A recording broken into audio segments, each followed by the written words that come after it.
All right, the world's a better place because you are here to join us. My name is Matt Brown.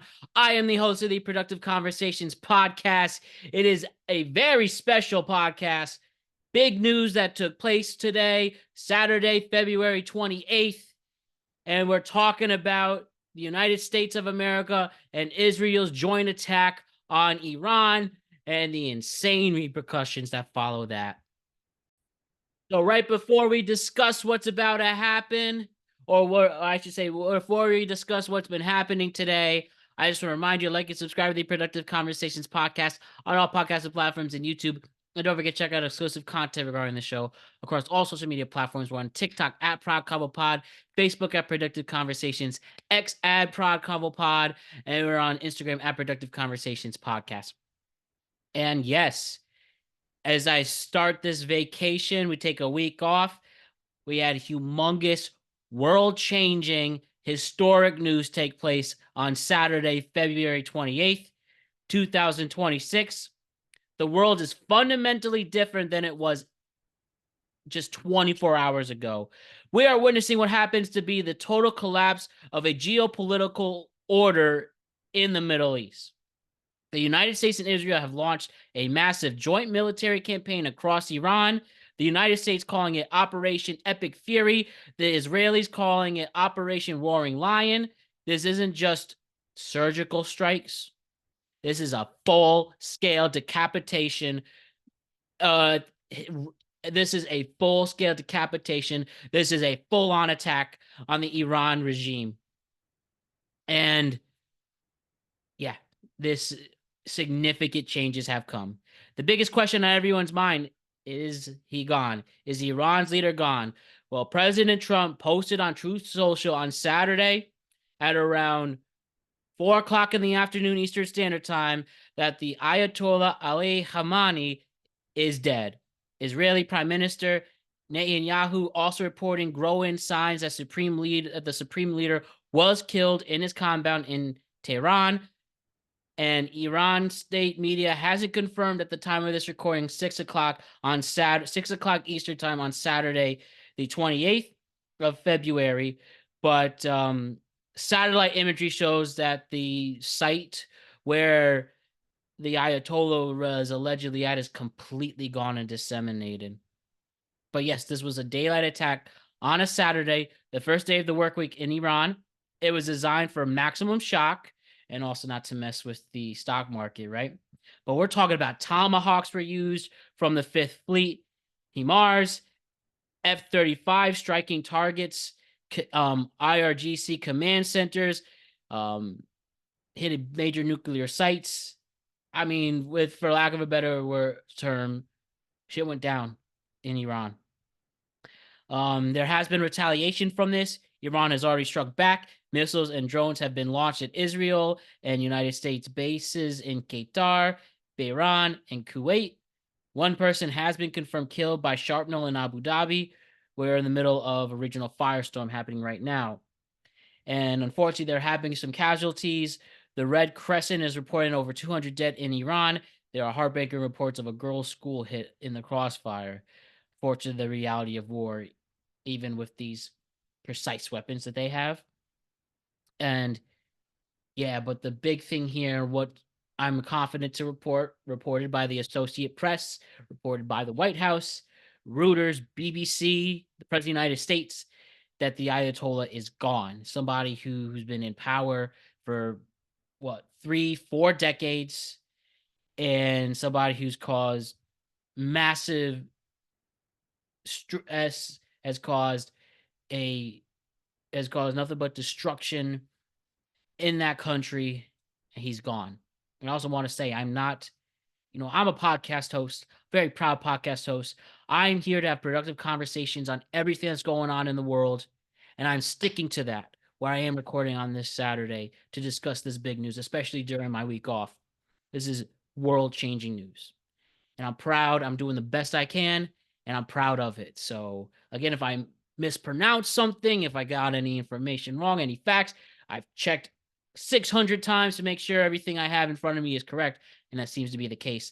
And again, we are recording this at around 6 o'clock Eastern Standard Time on Saturday the 28th. But Yeah, let's talk about just some of the reactions and the pros and cons of the situation that took place, like the regime change that took place in Iran. The argument we have, those in favor of this operation, including the White House, argue that the Iranian regime was an imminent threat that refused to negotiate on its nuclear program. And as you know, no nuclear weapons. No, bad, bad, bad. And this attack is seen as a liberation.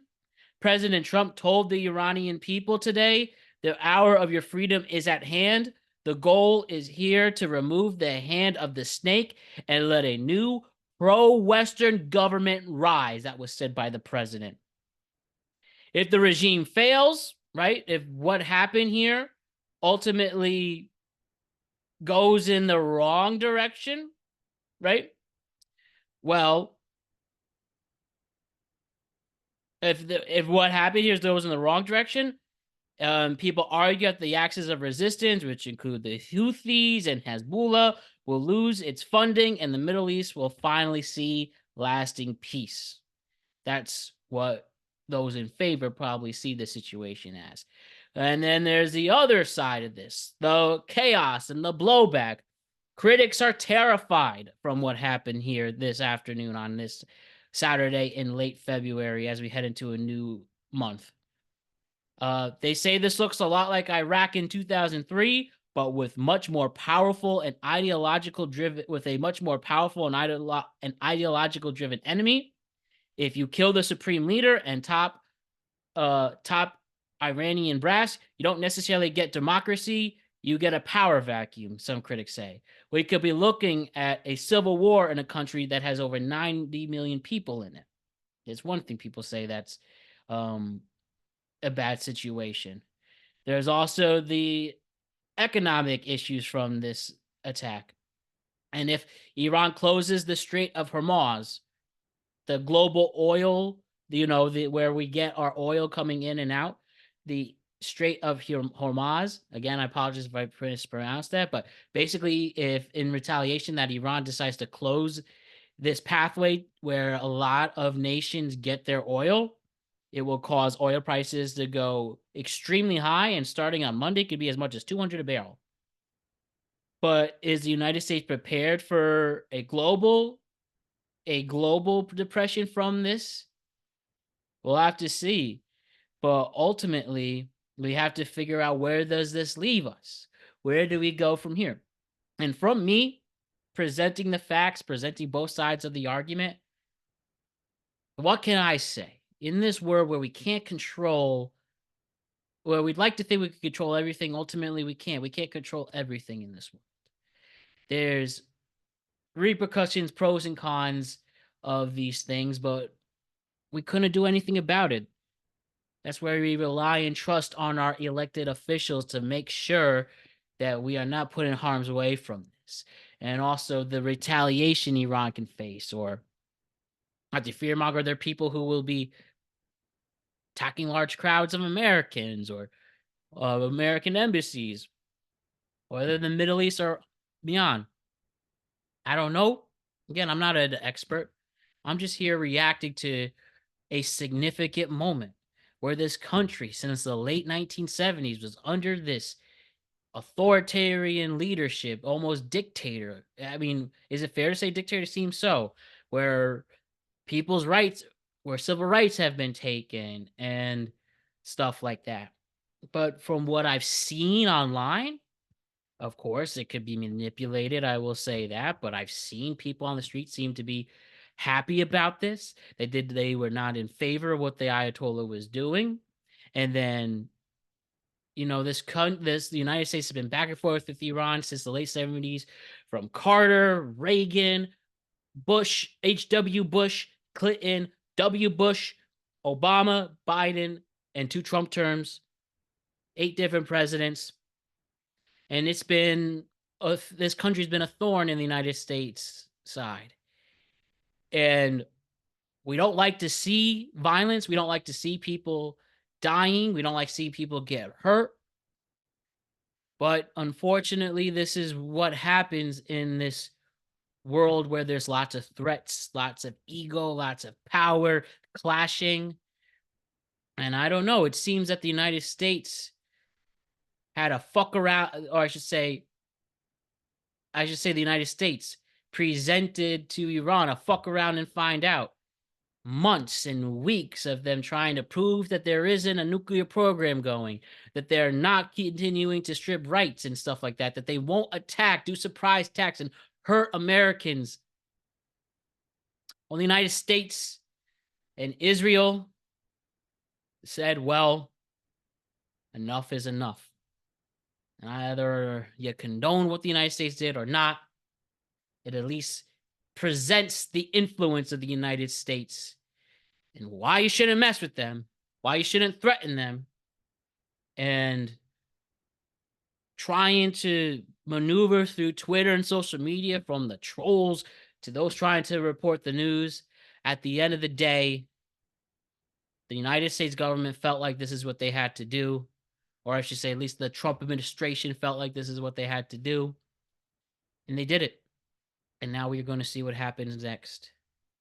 But all I can say is it was cool to see the United States show, when push comes to shove, that they can step up. Again, I'm not condoning the violence and the lives taken and the people getting hurt, but at least on a pride standpoint, as an American, it was nice to see the United States show what they have to offer. And I'm not saying they should continue to do this. They should not be continuing to threaten. They should not continue to put people in harm's way. But in the first couple months of 2026, we have seen the United States help bring down not one, but two major dictators, to liberate people who've been in a regime to not have these people live their best life. So I'm sure we can all appreciate that. And whether you think the United States shouldn't be Vietnamesing itself, it shouldn't be the world police, but they saw something bad and they felt that they had to do something right from it. And with that, I'm at least proud of our country to show who's boss. And I'm proud to be an American. I understand this is an intense time for a lot of people, but at the end of the day, be proud of your country. Be proud of where you're from. It gives you these rights to an opportunity and free will to go out and live your best life. And what the United States and Israel attacked a country that has been preventing people to do that. But now we are going to see what happens next. And hopefully, if this is truly the end of the Ayatollah and the Iran regime that has been taking rights away for many, many decades. I'm sorry, I saw an old picture of my grandma, I miss her. And I hope that this at least shows that these people that don't fuck with the United States of America, and you got to be proud of that. They're bringing down some bad people.